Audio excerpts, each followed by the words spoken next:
Hello and welcome to another lecture for my class, PSYC 212, Psychological Aspects of Drug Use and Abuse.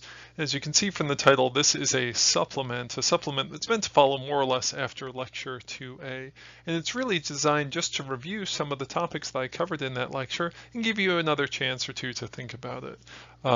You may notice I'm down here in the corner of the screen, my face captured. I guess the newest version of PowerPoint allows this type of image capture. I'm not really sure if I'm going to use it in most of my lectures because it takes up space on the PowerPoint image, and I'm not really sure what it adds. Although you can see what I look like. You can see my shiny forehead and receding hairline, and you can know that you're being taught by a real professor. So good for you.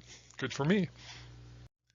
Anyway, what am I going to talk about in today's supplement? Well, I'll begin by highlighting some news items particularly that have to do with research on marijuana, even more particularly that have to do with research on the medical uses of marijuana. Then I'll transition to talking a little bit about how we gather data on people's drug use. And one of the main ways we do this, as you almost certainly know, is we ask questions. We put together questionnaires and we administer them to people in person or online. And these questionnaires ask folks how often do they use particular types of drugs, how much do they use of these drugs when they choose to use them, and so on. Now, like any other research method, questionnaires have some advantages and some disadvantages, and I want to spend some time considering them. Particularly, I want to focus on the potential for bias that occurs when we use questionnaires. And to be clear, I'll try and mention this point later on in the lecture, the advantages and disadvantages that I'm going to highlight are not unique to questionnaires. They can come up with other forms of research as well. Okay, so let's begin with that news item. Well, it's not really one particular news item. It's just an observation that I've made, probably one that you've made as well, which is that drugs are often in the news, and marijuana particularly is often in the news. And marijuana used for medical purposes is also in the news quite a lot. You can see here an image capture I just did, I think yesterday. I typed in medical marijuana into the Google search engine, selected news items, and within half a second had literally millions and millions of hits about medical marijuana. So as you know from your own experience, I'm sure, this is an item which is in the news quite a lot. And before we go on to consider it, let's just pause and let me ask you a question. What do you think about medical marijuana? Take a moment to express your thoughts and feelings about this topic. So pause the video, write down on a piece of paper kind of what your thoughts, what your impressions are. Perhaps you have experience with medical marijuana. Perhaps you know someone who does. Maybe you don't. And part of your motivation for taking this class was to learn a little bit more about it. Take a few moments and think about this topic before we move on. So about a year ago, at least based on the time that I'm doing this recording, the federal government signaled to research funding agencies and to research agencies and universities an increased willingness to allow research on marijuana. As I'll discuss later in this lecture and later in the semester, historically there's been relatively little research on marijuana, in part because of its legal status, especially its legal status with respect to the federal government. Marijuana is quite illegal, so that really limits the amount of research that can be done on it, because people who want to conduct research on marijuana don't want to break the law, or may have difficulty finding marijuana that they can safely and legally purchase for their research, or finding funding for their research, and so on. Historically, it's just been pretty hard, though not entirely impossible, to do research on marijuana. In 2016, under the former administration, the federal government signaled that it was trying to relax its rules around research on marijuana, in part because of growing interest in the medical use of this drug. Unfortunately, at least I think it's unfortunately, in 2017, more or less at the time I'm recording now, that may be changing a little bit. So the Drug Enforcement Agency, the DEA, is a part of the federal government which has to grant permission to conduct research on drugs, including marijuana. And the way this has worked historically is that researchers and institutions that want to do research on marijuana have to send an application to the DEA, which then needs to grant permission. There are some institutions that do research on marijuana. The University of Mississippi is just one example.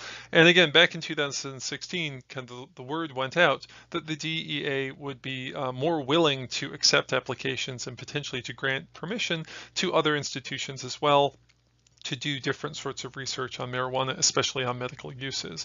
And the Department of Justice signaled that it would cooperate with these efforts and allow for more research to take place. In 2017, the DEA has currently, at least currently as in the last time I checked, received about 25 different applications for research. And unfortunately, the Justice Department under the current administration is signaling that it will deny all these applications. So in about the span of the last year, a number of different institutions, universities, and such have sent applications to do research on marijuana, including on medical uses of the drug. And most of these applications are just sitting waiting to be processed, and it's unlikely that they will be processed anytime soon. Probably a big reason for this is that the current head of the Justice Department, the Attorney General, Jeff Sessions, has very publicly spoken out against marijuana for a number of years. So here's a very famous quote from him. He says, "Good people don't smoke pot. Marijuana is not the kind of thing that ought to be legalized." And he and other people in the current administration have signaled that they're not interested in expanding the use of drugs, including marijuana, even for medical purposes. So why do research on marijuana anyway, especially medical research? Well, one of the challenges around using medical marijuana is uncertainty about its efficacy and its safety. That is, what illnesses does marijuana provide good treatment for? How safe is it to prescribe for different types of patients? There's not a lot of research on marijuana, as I said earlier, especially research with human subjects. It's hard to do that research, as I said earlier, because of the legal status of the drug. And again, I mentioned this earlier, but it's worth noting now that the legal status, at least of any drug, at least from a federal perspective, has to do with a judgment of both its medical uses and its potential for addiction or dependence. Currently, marijuana, from a federal perspective, is treated as a Schedule I drug, which means it has no approved medical uses and a high potential for addiction. You can see I put little asterisks here because both of those claims I think are quite debatable, but without research on marijuana, it's difficult to have the data to really argue against those claims, and thus for many years marijuana has remained a Schedule I drug, that is to say a very, very illegal drug, at least from the perspective of the federal government. This creates a kind of an unfortunate situation for researchers. A particular researcher might think to herself, gosh, my research could lead to changes in marijuana's legal status, my research on its safety, my research on its efficacy. But I can't do my research because of marijuana's legal status. Again, this is kind of almost a catch-22. And it's not just bad for basic science researchers. The research that those folks do informs the guidelines that clinicians use when prescribing various treatments, including various forms of medicine. So if you are a doctor or a nurse or a physician's assistant and you are tasked with monitoring prescription for a particular patient, you likely refer to a desk reference for clinical pharmacology, a book like this, and you would look up for a particular drug, whether it's acetaminophen or morphine or whatever. You look up guidelines about how to prescribe that drug safely for different types of clients, different types of patients. But a bit like researchers, doctors and other clinicians are caught in this kind of catch-22. A doctor might think to himself, I might consider prescribing marijuana for one of my patients, but I don't know the right types of marijuana to prescribe, the right doses, and what sorts of safety concerns might apply to this particular client, because I don't have that information in a reference that is informed by good empirical research. So what happens when there's little research about a particular drug, in this case marijuana, and there's a lot of uncertainty about how effective it is or how safe it is? Well, some patients, of course, don't get the drug, and that's unfortunate because they may miss out on a treatment that could be helpful to them. Other patients may end up experimenting on themselves, purchasing the drug illegally and using it based on guidelines that they have from word of mouth or from searching around on the internet, and that's probably not very good either, because there could be real risks to those patients. At the bottom of the screen here, I have a little screen capture from a video that was on the PBS NewsHour. If you're enrolled in my class, I will link to it on Blackboard, though I'm sure you can find it elsewhere on the internet or videos like it. Basically, it's a story of a family with a young boy who suffers from severe epilepsy, a disease or a condition that hasn't been susceptible to treatment using current medicines and therapies. In desperation, his parents turn to using marijuana, which they find to be very effective at reducing his incidence of seizure. That sounds good. It sounds like a success story, but it's problematic because the parents have to buy the drug illegally. They're uncertain about whether they're breaking the law. They want to help their child, but they're not sure how much to give to him for treatment. And in that video, there's a doctor who at one point is interviewed, and she expresses this kind of concern, saying, essentially, I'd like to use this drug with my patients, but I don't know how to use it effectively because I can't look up good guidelines based on solid research. To me, this seems like one of those unfortunate situations of unintended consequences. The motivation to criminalize most drugs involves, at least in part, concerns about public safety. Now, as we'll see later in the semester, there are other things which factor into the criminalization of drugs, including racism, but let's acknowledge that most people who want to keep marijuana illegal have some sense that they want to do so because of wanting to protect the safety of people. That's a good motivation, but the current status of drugs like marijuana creates some amount of safety problems. People who choose to use the drug for whatever reason end up breaking the law, or they end up using drugs that they purchase from sources that aren't reliable or aren't safe.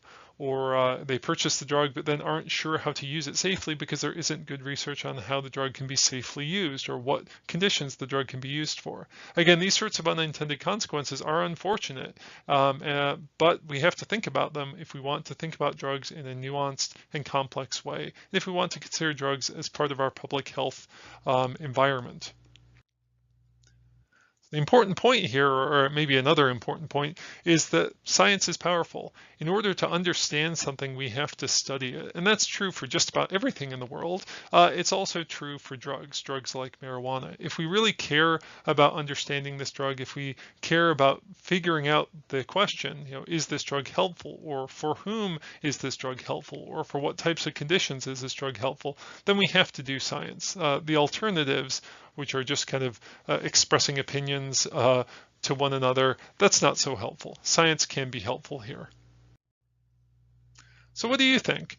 Here's another chance to pause the video and maybe just take a moment, sketch a few answers down on a piece of paper.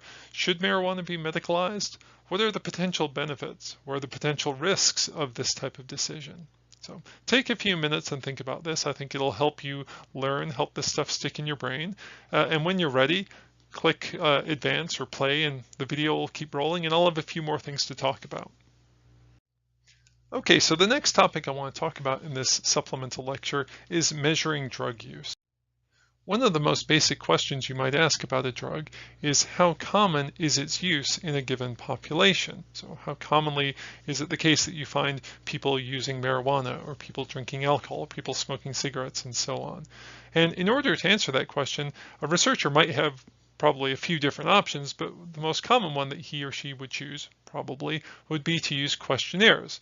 Questionnaires are a research method. They're a way of gathering data to answer research questions, and they are just what they sound like. They're sets of questions. We sometimes call them surveys if they're sets of questionnaires all bundled together and presented online or in person, and so on. And as we'll discuss in future lectures, questionnaires are quite commonly used in research on drug use to help us answer basic questions like, again, how commonly do people use drugs? How frequently do people use drugs, and so on. The point in today's lecture, or a big point in today's lecture, I suppose, is that no research method is perfect. Questionnaires aren't a perfect way of gathering data. Like any other method of gathering data, they have some advantages and some disadvantages. And it's important to think about these. So how about that? Think about these. What are some advantages of survey or questionnaire research? Pause the video for maybe a half a minute and just sketch down on a piece of paper some answers to this question. Now take a minute or so and sketch out or write out some disadvantages of questionnaire-based research. Now, hopefully you came up with both some advantages and some disadvantages. What I'd like to focus on right now is a particular type of disadvantage that comes up with questionnaire research. It's not exclusive to questionnaire research, but it's important to talk about now. And that problem is bias. So what does bias mean? Bias has meaning in common language. We often talk about things like racial bias or bias against minority groups or bias against people of different genders or sexual identities or so on. When scientists talk about bias, they typically mean situations in which a measurement over or underestimates the thing that it's supposed to measure. So if you have a measure of drug use or a measure of something like that, and it's giving you a wrong answer, that is by definition an incidence of bias. Now, an important point here is that there are different sources of bias in research, and if you took a research methods class, you could spend a lot of time, probably many semesters, talking about the different types of bias. I'm going to simplify things and focus on two sources of bias: measurement bias and sampling bias, because I think they're important to understand in the context of drug research, especially drug research that uses questionnaires. Let's focus on that first one.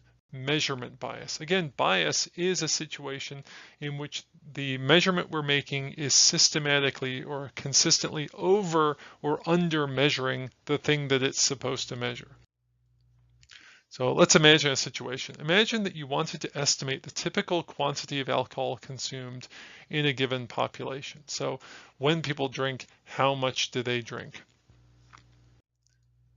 You might decide, well, I'm just going to come up with a question. I'll put it on a questionnaire or embed it within a set of questionnaires on a survey. I'll administer it to a group of folks. And that question will be simply, what is the number of alcoholic beverages that you consume? And people will either get to write out their response, or maybe they'll get to pick from potential options, 0 to 10. They'll in some way indicate the number of alcoholic beverages that they consume. And that will hopefully answer the question. Well, this item, this question on our questionnaire is pretty confusing. If you think about it, it's not entirely clear what an alcoholic beverage is. Now, of course, most people know that an alcoholic beverage is a beverage that contains alcohol, but what exactly is the unit that we're referring to here? Is a shot of whiskey equivalent to a glass of wine? Or what about beer? Beer comes in different sizes. Are different size quantities of beer, do those each count as one beverage? I've tried to find examples here of like a rather large and I guess half empty glass of beer and a somewhat smaller glass of beer. So the phrase alcoholic beverage on this question that I'm writing and I'm putting on my questionnaire, it's confusing.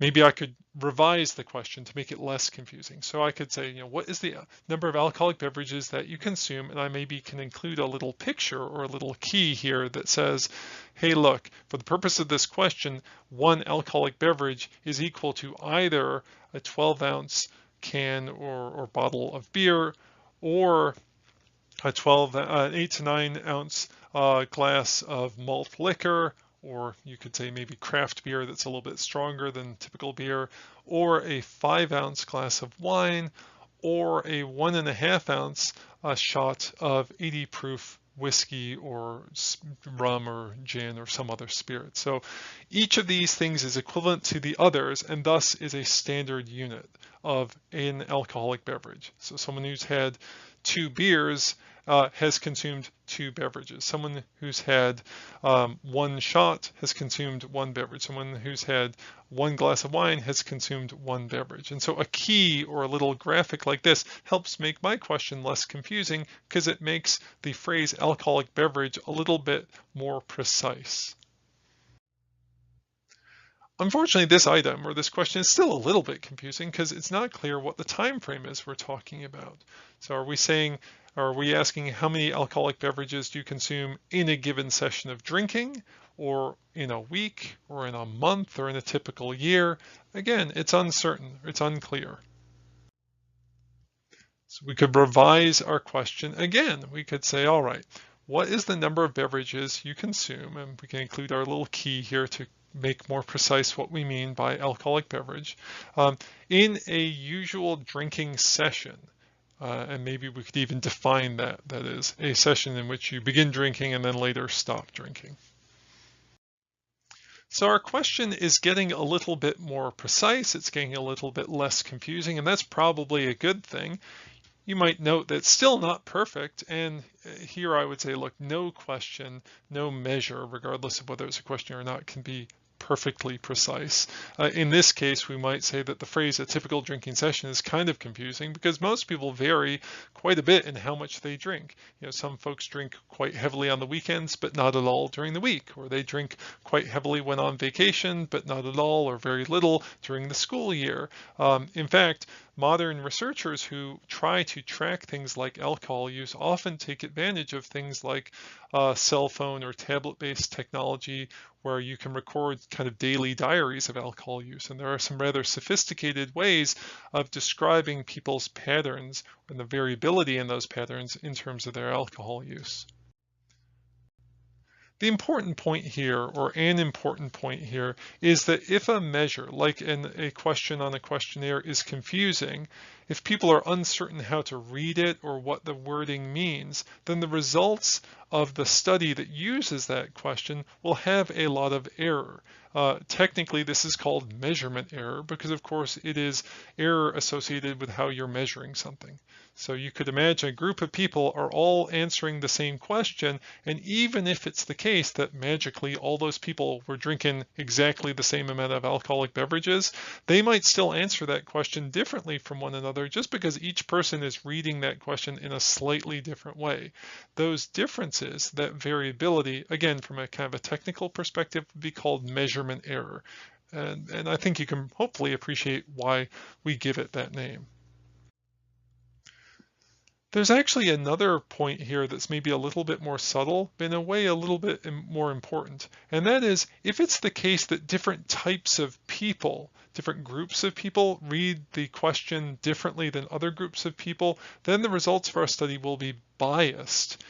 The word error and the word bias are sometimes used interchangeably. If we want to get really technical about it, we could say that bias is a form of systematic error. So we might say that in a situation where certain types of people tend to read the question in one way and other types of people tend to read it in the other way, that creates a situation that's not one of measurement error per se, but rather measurement bias. So let's go back to our questionnaire item. Imagine that we'd written it this way, and we'd asked the question, what is the number of alcoholic beverages, and here we include our little graphic to make that clear, that you consume when you go out drinking? That's a phrase that I think many people commonly use. When you go out drinking. What if we'd written the questionnaire item that way? Well, as you might know from your own experience, or as you might guess otherwise, different types of people drink different types of ways. So some people tend to drink most heavily when they are out at a bar or out at a party. Other people tend to drink more heavily when they are on their own. Maybe they're by themselves or they are at home. So remember, what we're trying to do is estimate level of alcohol consumption in a population. We're trying to ask people, how much alcohol do you consume? But we've written a questionnaire item to give us data that will help us answer that question in a way that introduces a systematic measurement error or a measurement bias. Specifically, what happens is there are two types of people. There are people who mostly drink when they are out, and for those folks, our question is fairly good. They tend to answer it pretty accurately and give us an accurate estimation of how much they drink. There is another group of folks. Those are the people who mostly drink at home. And for them, this isn't such a good question because when they answer it, if they answer about their drinking behavior when they are out, they're going to tend to underestimate how much they're drinking because, again, they do most of their drinking when they are at home. The person who wrote the questionnaire item probably wasn't thinking about it this way, but that subtle problem of wording creates a potential for measurement bias. So just to step back here for a second and focus on what's important, the important point here is that questionnaire items should be written in a way that is as clear as possible, that doesn't involve ambiguous language, or that doesn't potentially create a situation where different types of people who drink when they're out versus people who drink when they're home, people who are men versus people who are women, people who are college educated versus people who are not. We don't want to create a situation in which different types of people will tend to answer the question item differently than other types of people. Those types of situations introduce the possibility of measurement bias. Now, there's another type of bias that we're often concerned with questionnaire research methods, although again, this type of bias isn't particular or exclusive to questionnaire research methods, and that is sample bias. So sample bias, I think, is relatively easy to understand, and that is just that anytime we study a population of people, in this case for drug use, we can't ask every single person in that population the same question. There just isn't enough time or resources to ask everyone in the entire country or in the entire world about their alcohol use in this case. So what we always do is we sample from that population. And what we'd like to have happen is have a sample which is representative of the population that it's drawn from. So to simplify things a little, imagine that all the dots on the screen here are the entire population of people, and there are only two types of people, red people and blue people. If we drew a sample from that population, and if we were either uncareful or unlucky, we might end up with a sample that isn't very representative of the broader population. Unless I made a mistake here, there should be an equal number of red and blue dots on the screen, that is in the whole population. But within my sample, as you can easily see, there are far too many, or disproportionately too many, red dots as compared to blue dots. This is a situation where the sample is biased with respect to the population it's drawn from. So again, imagine you're trying to estimate the typical number of alcoholic beverages consumed in a drinking session within a particular population. So within a population of all college students, what's the typical amount that people drink when they're drinking? And so you sample from that population, but maybe you're just unlucky, or maybe you're just not very careful, and your sample is mostly guys, mostly males. You ask everyone in the sample that question, and then you compute an average, and your average might be something like 8 drinks in a typical drinking session. And you might say, within my sample, or within my population, it's pretty typical for people to have about 8 drinks per drinking session, which sounds like quite a lot. Now imagine you were unlucky or just not careful, and you drew a sample from the population, but it was mostly women. And again, you asked all the people in that sample, how many drinks do you consume in a typical drinking session?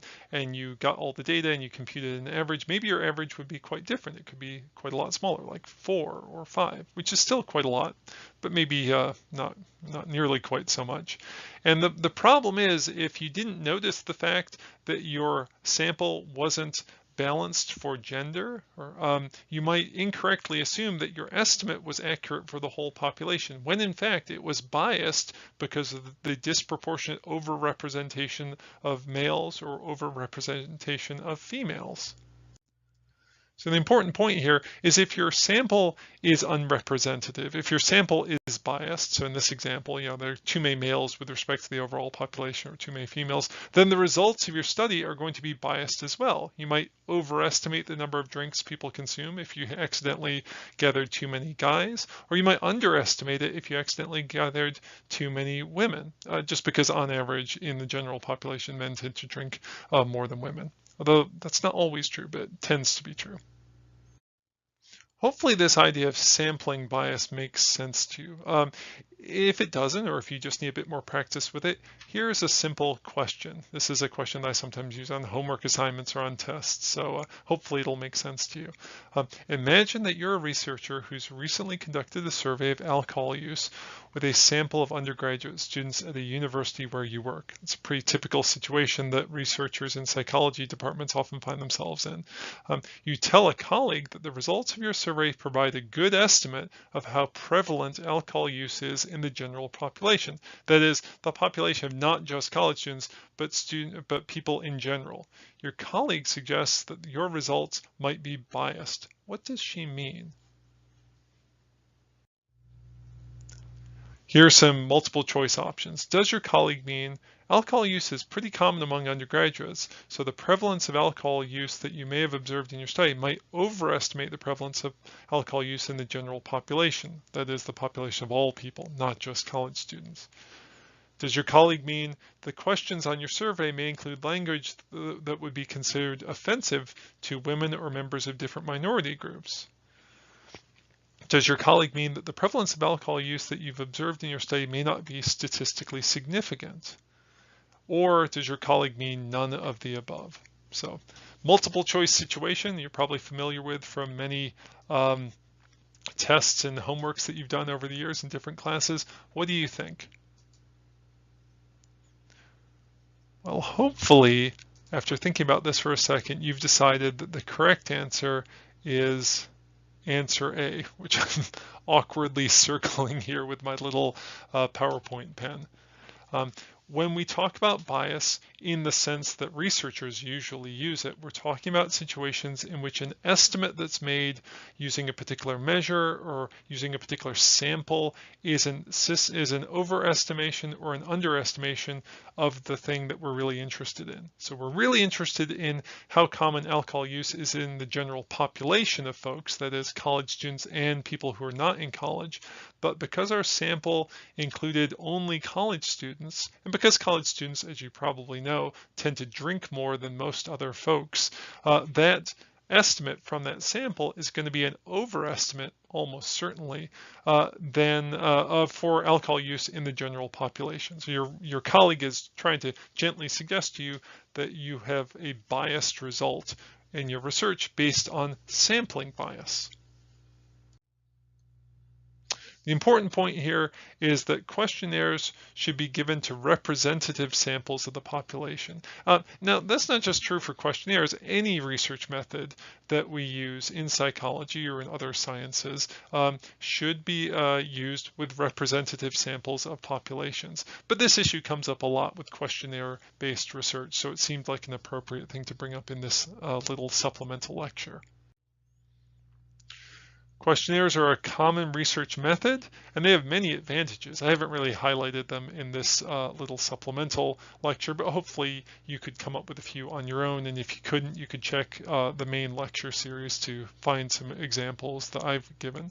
But questionnaires also have some potential disadvantages, and one class of disadvantage, or one kind of area of disadvantage that we often think about, is bias. No research method is perfect. All research methods, where we're talking about questionnaires or brain imaging techniques or computer-based reaction time tasks or just about anything that psychologists or other scientists can dream up, they all have advantages and disadvantages, and it's important to think about them when we evaluate research. If a colleague tells us about a new study that he or she did, or if we go online and find a news report about something to do with drug use, or drug use is on the rise, or people are using drugs too much, or drugs are causing these types of problems, we should pay attention, but we should also read carefully and think about the research methods that were used to gather the information that guided those conclusions, and we should question whether those methods have potential flaws or limitations or disadvantages, including bias.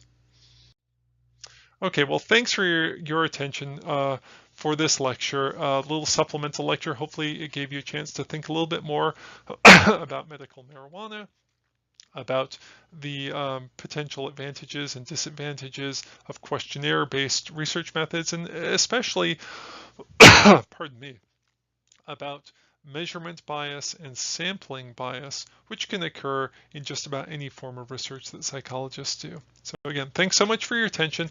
I'll be back with more lectures, either main lectures or supplemental lectures for the other topics in this class very soon.